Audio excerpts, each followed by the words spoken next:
From BBC Radio 4, this is Things Fell Apart, Strange Tales from the Culture Wars.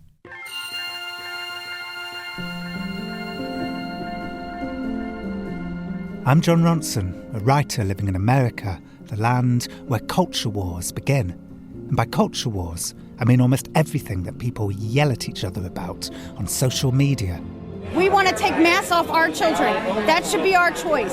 You are a white privileged male who has no experience in I can't help what I am. I was born like this. I'm not saying that people should not be allowed to go through that procedure.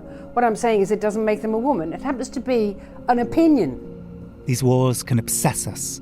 They can consume our lives and tear families apart. I was curious to learn how things fell apart, and so I went back in history to find the origin stories, the pebbles thrown in the pond, creating the ripples. I had no idea what I would find, but I've uncovered some strange and unexpected tales of real consequence.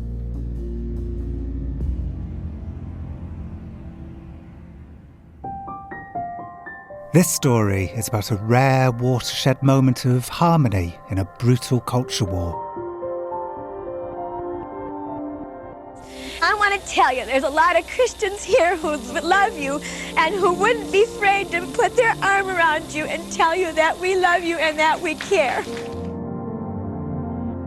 But before I get to that, let me explain. For much of the 20th century, America's evangelicals kept themselves far away from politics. There were rare clashes, like the West Virginian textbook war from the last episode. But mostly their leaders, men like Rex Humbard, preached joyfulness. That's all God's interested in. He just wants to save us and fill us and bless us and help us and us to go out and tell. That's it. Just tell somebody about the good news. God has a time and we're living in it.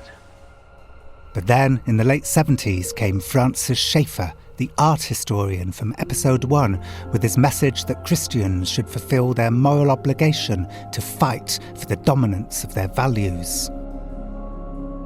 Schaeffer inspired a generation of evangelical culture warriors, men like Virginia preacher Jerry Falwell, who said of the 60s and 70s, "We ushered in moral permissiveness, the live-in arrangement, the homosexual lifestyle. We ushered in a pornographic explosion."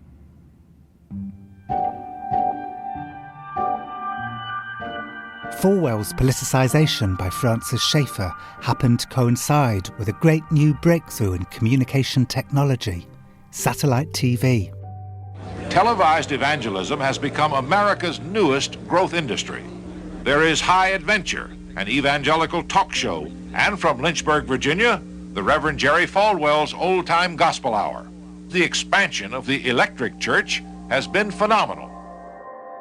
Suddenly, these new televangelists had access to vast audiences. They could be ferocious, like Jimmy Swaggart. We preachers are fed up to hear. Fed up. Christians are fed up with politicians with no spine and no courage and no guts. Or they could be unexpectedly boring, like Jerry Falwell, here on the PTL TV network. Good morning. You've just been listening to something that I know bores you. What they didn't have was pizzazz. They didn't try to win the souls of their audience by exploring television's potential to entertain, until one televangelist did.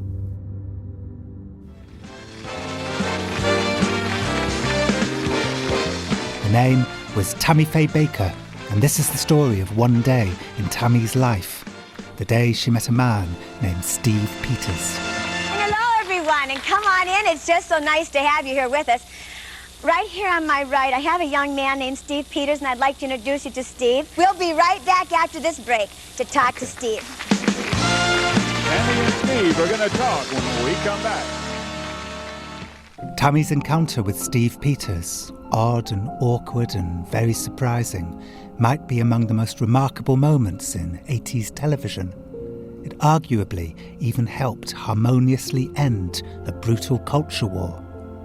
But before we get to it, I need to tell you about Tammy and how she arrived at that moment. She grew up very poor, and she grew up in a very religious household, Assemblies of God, no makeup, no movies. This is Tammy's son, Jay. And she went away to Bible college, where she met my father, Jim Baker. Within a year of them meeting, Jay's parents had eloped and become travelling pastors, crisscrossing the South, preaching in tents and roadside churches. They were children's pastors. So she made puppets out of soap tops, and she would sand them down to make them different characters. They went around doing children's shows. Hello, I'm Ellie the Alligator. And I'm Susie Moppet. Unlike their foreboding peers like Jimmy Swaggart and Jerry Falwell, Jim and Tammy were fans of modern trends. From coast to coast, it's time for the nation's biggest yard party, the Jim and Tammy Show. And by 1974, they had launched their own television network, PTL, Praise the Lord, with its Jim and Tammy Show, inspired by the late-night talk show pioneer, Johnny Carson. My dad wore sweater vests, and khakis, and my mom wore fun jewelry, and then all these guys came in, it was just black suits. For Jimmy Swaggart and Jerry Falwell, they were saying, if you're not with us, you're against us. Jerry Falwell wanted to rule the world, and my parents, I think, wanted to entertain the world, and it seemed like everybody wanted to be on the show. Here's Jim Baker on the PTL network in 1979. Please welcome a man who loves the same Jesus Christ, who's born again, that you and I love. Please welcome the man who made chicken, Colonel Sanders to PTL. They were on all the time. My dad was doing 6 broadcasts a week himself. My mom would probably be doing 10 or 11 because she had a thing called Tammy's House Party. My dad was a workaholic, and sometimes I think it had a lot to do with he felt that he had to do something big for God, and it had to be perfect. And through TV pledge drives, Jim managed to do something very big, fundraise enough to build an entire Christian theme park, Heritage USA. No matter where you're from or what you like to do, if you're looking for fun, ask somebody how to get to Heritage USA. They ended up putting a water park in there. It was kind of like a Christian Walt Disney in that sense. You had real camels? Yeah, they had a passion play every night of the week. So yeah, there were camels there that were part of the play because they had a permanent theater set up that was like Jerusalem. And there was a roller skating rink there. I'm trying to think of everything else that was there. Heritage USA? All these evangelists became somewhat jealous of my parents' success. The other televangelists were jealous, but also appalled by Jim and Tammy's embracing of popular culture. Jimmy Swaggart was convinced that rock and roll derived from Satan, and Jerry Falwell was so suspicious of mainstream entertainment that he would, decades later, accuse the Teletubbies of spreading the gay agenda because Tinky Winky's antenna was shaped like the gay pride symbol. But what these men didn't know was despite Jim and Tammy's wild success, things were bad in Tammy's life.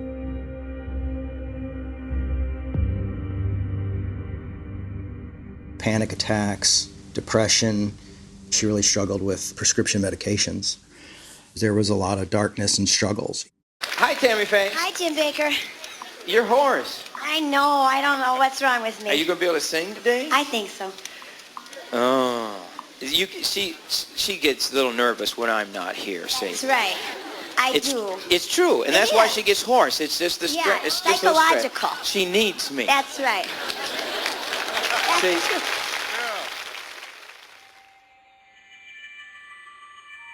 Tammy was growing anxious and isolated inside the many homes that she and Jim had purchased with the very generous bonuses they paid themselves. The workaholic Jim was rarely around, and when Jim's father came to visit, he would belittle Tammy, telling her that her makeup made her look like a French whore, and so she put on more makeup. I think she always struggled with this feeling of not being enough, not being loved, never felt pretty, so she, put up all the makeup on. It seems pretty obvious that that was a defense mechanism against her anxiety. It was kind of her armor. I was there when she hit her bottom. My mom was starting to overdose on her medication. She was starting to hallucinate. I remember she thought there was like a pink elephant in the closet. Jay was 11 then, and having been brought up by parents who routinely cast out evil spirits, he knew what to do about his mother's hallucination. I remember getting up and being like, I rebuke you in the name of Jesus. Did it work once you called on God to... Yes, she said, oh, yes, Jamie, that was so good. Thank you, honey. The elephant's gone now. Yeah. She was just kind of out of her mind. It was very traumatizing. I remember being very, very scared. As Tammy's anxieties intensified, a different kind of crisis was emerging in America. A Brooklyn schoolteacher had died of a disease no one could identify. Then a San Francisco nurse. Then a cluster of 5 gay men in Los Angeles. Scientists at the National Centers for Disease Control in Atlanta today released the results of a study which shows that the lifestyle of some male homosexuals has triggered an epidemic of a rare form of cancer. This 1981 NBC News report is how much of America first learned of AIDS, although it wouldn't be called that for another year. By the end of 1981, 130 Americans had died. By 1985, it was over 12,000.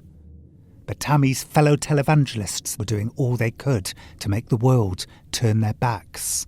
Here's Jerry Falwell on CBC News. Reverend Falwell, you say AIDS is God's judgment on homosexual promiscuity. I do believe that herpes and AIDS, generally caused by homosexual promiscuity, is a violation, both of them, of God's laws of nature and decency, and as a result, we pay the price when we violate the laws of God. In public, President Reagan remained completely silent about AIDS for 4 years. Historians tend to agree that his silence was to please the religious right, including televangelist Jerry Falwell and his powerful political action group, the Moral Majority. Tammy, meanwhile, feeling alienated from her televangelist peers, found herself identifying less with them than with the objects of their scorn, and so she decided to do something about it. My mom decided that she wanted to do an interview with someone who had AIDS. And they looked around and they found Steve Peters. It was November the 15th, 1985, the day Steve Peters appeared on the PTL Network's Tammy's House Party. Right here on my right, I have a young man named Steve Peters, and I'd like to introduce you to Steve. Steve is a patient of AIDS, and he so generously allowed us to talk to him today. Hello, Steve. Hi, Tammy. We're so glad to see you. Well, I'm glad to be here. I mean, what a brave thing. Now you're going to go and show everybody in the Christian world that you're an openly gay pastor with AIDS? And no one was surviving. Everyone was dying. No one was surviving. Everyone was dying. I mean, it was horrific. And he was very gaunt. And he was only given, I think, 6 months to live.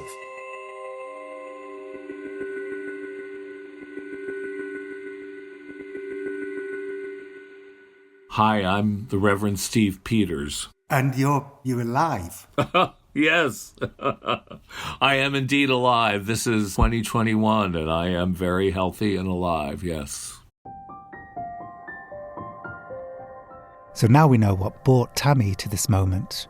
What about Steve? His journey began much the same way. He was born into a Christian family in 1952. By his 30s, he was a pastor at the Metropolitan Community Church in Connecticut, a denomination for LGBT people, which, he says, felt like an island surrounded by televangelist sharks. The worst were Jerry Falwell, and Jimmy Swaggart was in there too. They were all virulently anti-gay. People like Jerry Falwell would talk about how gay people were going to try to recruit your children. They will molest your children. They would talk about homosexuals as being pedophiles.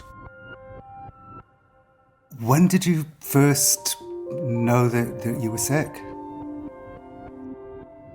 I remember brushing my teeth and looking in the mirror and noticing that my tongue was coated with this white, cracked coating.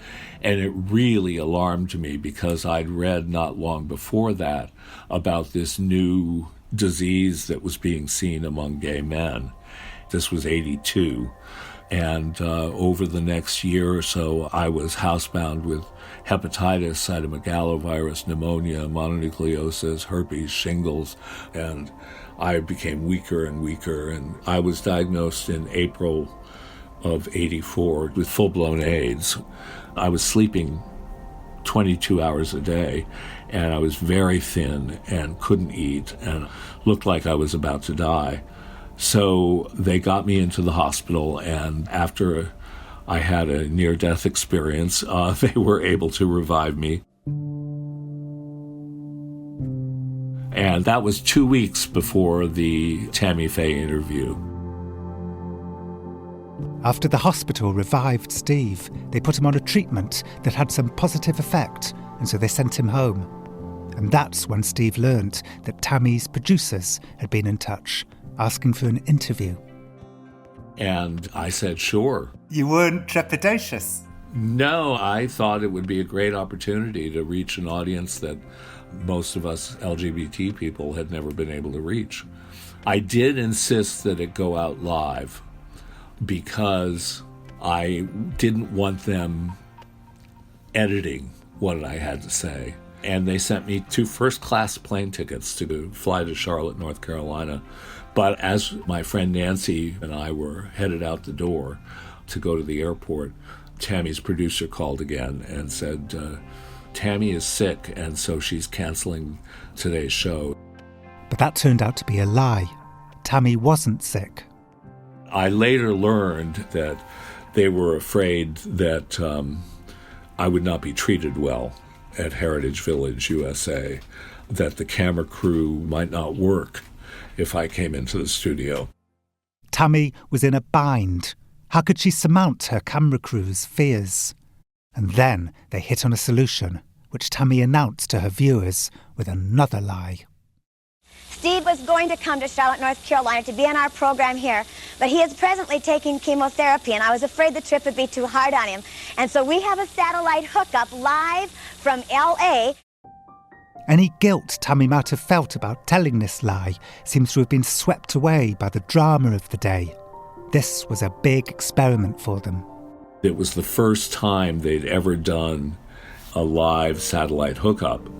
So they were very excited about that. People shouldn't think of it as being like CNN. Your face was on an old TV propped up on a chair in front of Tammy. On a doily, yeah, right, with a bouquet of flowers on top of me. Right. And both of your earpieces keep popping out. I know, that was very awkward.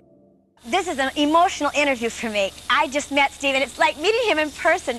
Steve, have you ever had a sexual experience with a woman?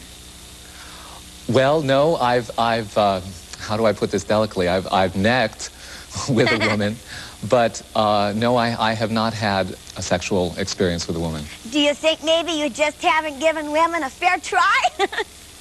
No, my orientation is towards men.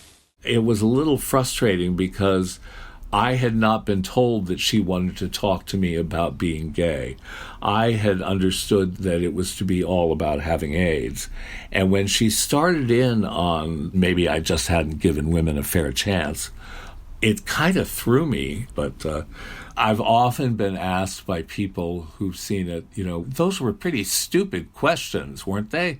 And I said, no, they were the right questions for her audience. They were human questions. Yes, I think they were from her heart, where other televangelists might talk to me from a rather arrogant, judgmental position.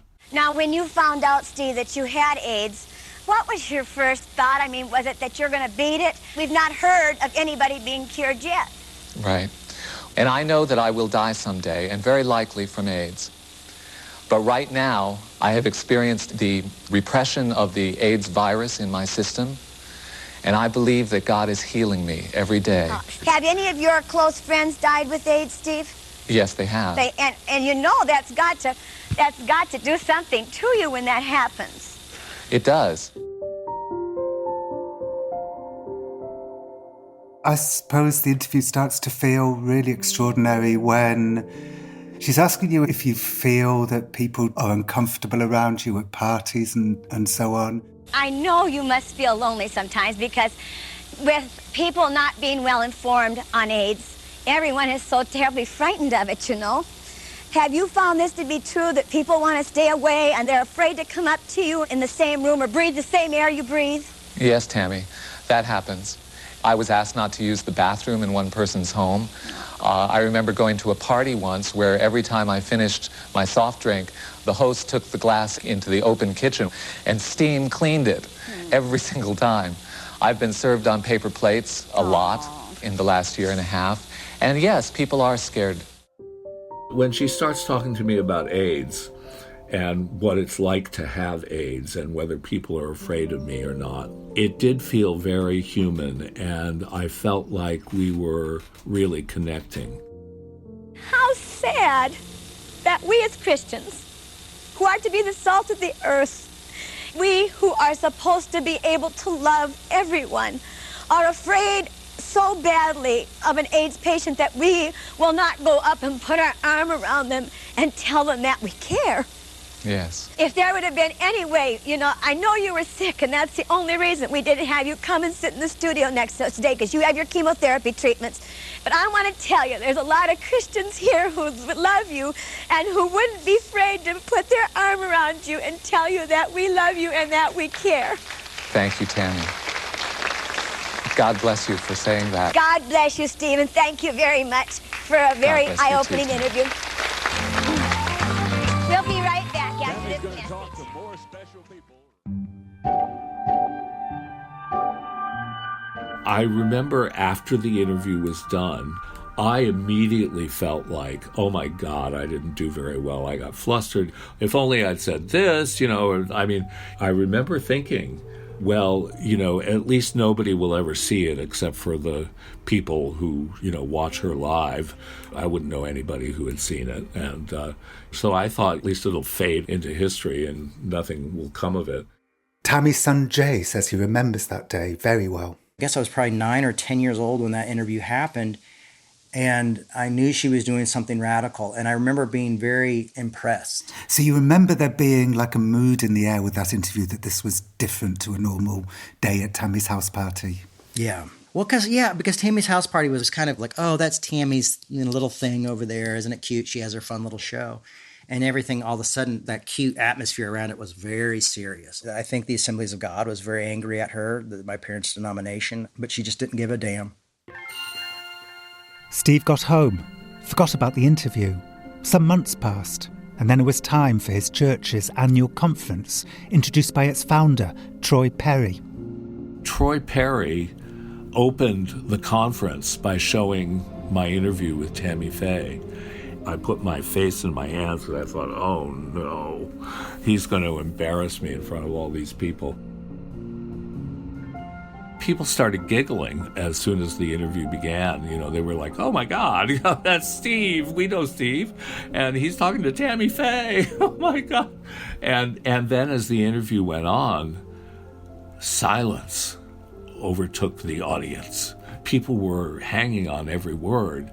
And at the end of the video, people stood up and cheered. I mean, there were 1,000 people in the audience, and they all jumped up and cheered and applauded. And I thought, wow, you know, that was better than I thought. Steve heard from Tammy's people too about the impact the interview had had with her audience. Apparently somebody called the studio and told them that she had a son who had AIDS, and she was worried that he was going to go to hell. But after listening to this interview with me, she said she now understood that her son was going to go to heaven. Steve and Tammy never spoke again, but Tammy did send him a gift. To thank me for doing the interview, she sent me audio cassettes of her singing. In the following few months after the interview, I got very, very sick once again. I went blind and I wasted away to nothing. I was just a skeleton with skin, and everybody thought once again that I was dying.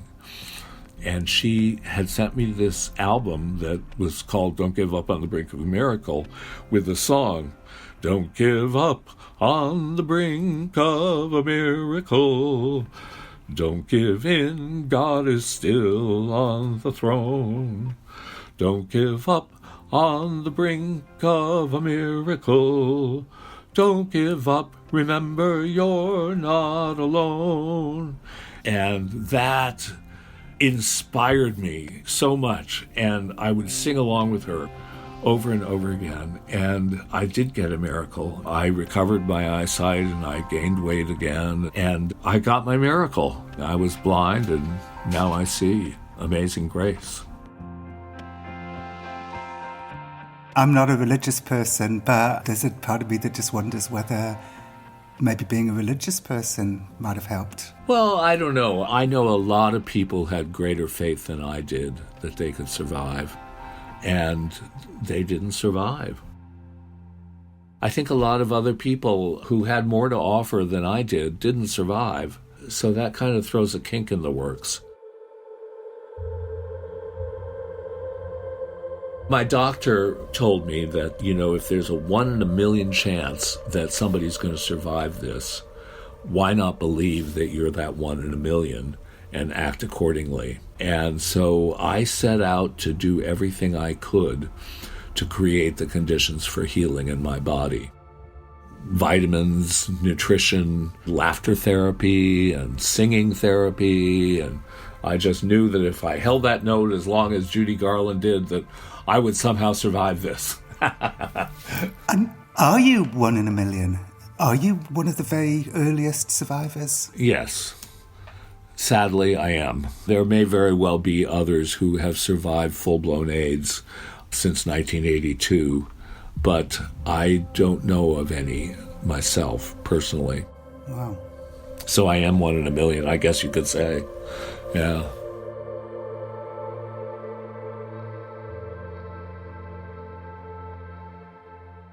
Two years after Tammy interviewed Steve, the PTL empire crumbled. Jim was imprisoned for financial fraud, and Tammy was left among the ruins. As she later wrote in her memoir, I will survive and you will too. Quote, I was all alone. I felt abandoned by everyone, even sometimes by God. But then something wonderful happened. The gay community.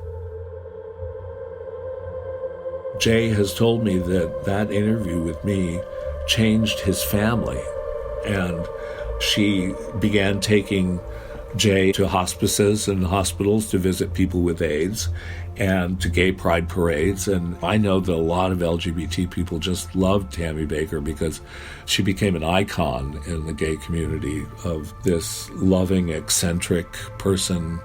I think a lot of people related to her because she was different. Her loving kindness, her compassion towards me, I think was extraordinarily helpful to a lot of LGBT people who didn't think that they could be Christian or that they could be loved by their Christian families. With same-sex marriage now legal throughout the United States and the UK and in 27 other countries, it feels like that culture war has been decisively won, at least in those places. Should Tammy's interview with Steve be given any credit for that? I like what Emily Johnson, a historian of women in evangelism, told us when we were researching this story. Quote, through oral history, you can see what a huge silent impact it had. It's like how traditionally the Pentecostals didn't wear makeup, but Tammy faded and flashy clothes and all the forbidden things, and her audience slowly started to report that it was okay to have a little sparkle in their outfit. That's what happened with the Steve Peters interview too. It moved them towards a more accepting viewpoint. People in that audience got to see a real live human being. And Tammy was able to show that I was a Christian and that you could be gay and Christian, and that was unheard of in televangelist circles. I feel like the gay community kept my mother alive for many years. Tammy died of lung cancer in July 2007. On the day before her death, she made her final TV appearance on CNN's Larry King Live. Tammy Faye, what, in your opinion, is the best way to deal with cancer? Accept it and do whatever you can to help get rid of it, but most of all, trust the Lord. I was appalled, looking at her, and she just looked awful. And I knew she was getting a really severe eviction notice from her body. It was painful to watch because I knew exactly what she felt like being that close to death. I remembered her saying at the end of our interview, "We want you to beat this thing." God bless you, and we want you to beat this disease. I will, with Jesus' help. God bless you, Stephen. Thank you very much. And for all intents and purposes, I have. And she's not here anymore. She died. How ironic that is, that she is the one to have died first of the two of us. With Steve, Tammy's viewers experienced something rare in a culture war. They got to hear the enemy talk in a calm, non-adversarial environment, which is the opposite of how culture wars are fought today in the heightened, suspicious world of social media. Next time, the terrible story of a 1980s culture war that burned so blindingly, innocent lives were destroyed for the most irrational reasons.